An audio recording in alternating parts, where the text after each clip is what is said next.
पासे अव्हांखे ॿुधाईंदा हलूं तो मोरो में एलिमेंट्री कॉलेज वटि अणॼातल हथियारबंद नौजवान मुख्तियार सोलंगी खे गोलियूं हणी क़तल करे फरार थी विया आहिनि। इतलाबाद पुलिस वाक़े वारे हंधि पहुची लाश खणाए अस्पताल मुंतकिल कयो आहे। अव्हांखे अपडेट करे रहिया आहियूं। ज़िक्र कंदा हलूं, अहम ख़बर आहे त मोरो में एलिमेंट्री कॉलेज वटि अणॼातल हथियारबंद नौजवान मुख्तियार सोलंगी खे गोलियूं हणी क़तल करे फरार थी विया आहिनि। इतलाबाद पुलिस वाक़े वारे हंधि पहुची लाश खणाए अस्पताल मुंतकिल कयो आहे। पुलिस जो चवणु आहे त वाक़े जी जांच कई पई वञे ऐं वारिसनि जो चवणु आहे त कंहिं सां बि दुश्मनी नाहे। मुख्तियार सोलंगी खे क़तल करे ज़ुल्म कयो वियो आहे। तफ़सील मालूम करियासीं मोरो मां आवाज़ टीवी जे रिपोर्टर अयाज़ सोलंगी खां।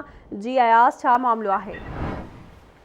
जी बिल्कुल, मोरो शहर के एलिमेंट्री कॉलेज वटि नामालूम माण्हुनि 22 साला नौजवान नंढो कद रखंदड़ मुख्तियार सोलंगी खे सख़्त तशद्दुद जो निशानो बणाए क़त्ल करे लाश एलिमेंट्री कॉलेज मोरो में उछलाए विया, जंहिंजो इतला मोरो पुलिस खे ॾिनो वियो, जेका वाक़े वारे हंधि पहुची लाश पंहिंजे तहवील में वठी मोरो अस्पताल पहुचायो, जॾहिं वाक़े वारे हंधि तां पिस्तल ऐं हिकु छुरी पिणु कई वई आहे, जेको पिणु पुलिस पंहिंजे तहवील में वठी छॾियो आहे। वधीक जांच करे रही आहे। उन मौक़े ते जेको क़त्ल थियल जे भाउ अख्तियार सोलंगी ॿुधायो त मुंहिंजो भाउ मेडिकल स्टोर ते कमु कंदो हो, जेको राति घर न पहुतो, अॼु संदसि लाश मिलियो आहे। असांजी कंहिंसां का बि दुश्मनी न आहे। जॾहिं त उन मौक़े ते DSP मोरो ॿुधायो त असां हिन क़त्ल जी जेको आहे घण रुखी जांच करे रहिया आहियूं। जियो फोरेंसिक रिपोर्ट वग़ैरह पिणु करायूं वेंदियूं। जॾहिं त पोस्टमार्टम मां इहो साबित थियो आहे त नौजवान खे छुरियुनि जा वार करे क़त्ल कयो वियो आहे। जी ठीकु आहे अयाज़, वरी महिरबानी अव्हांजी अपडेट करण लाइ।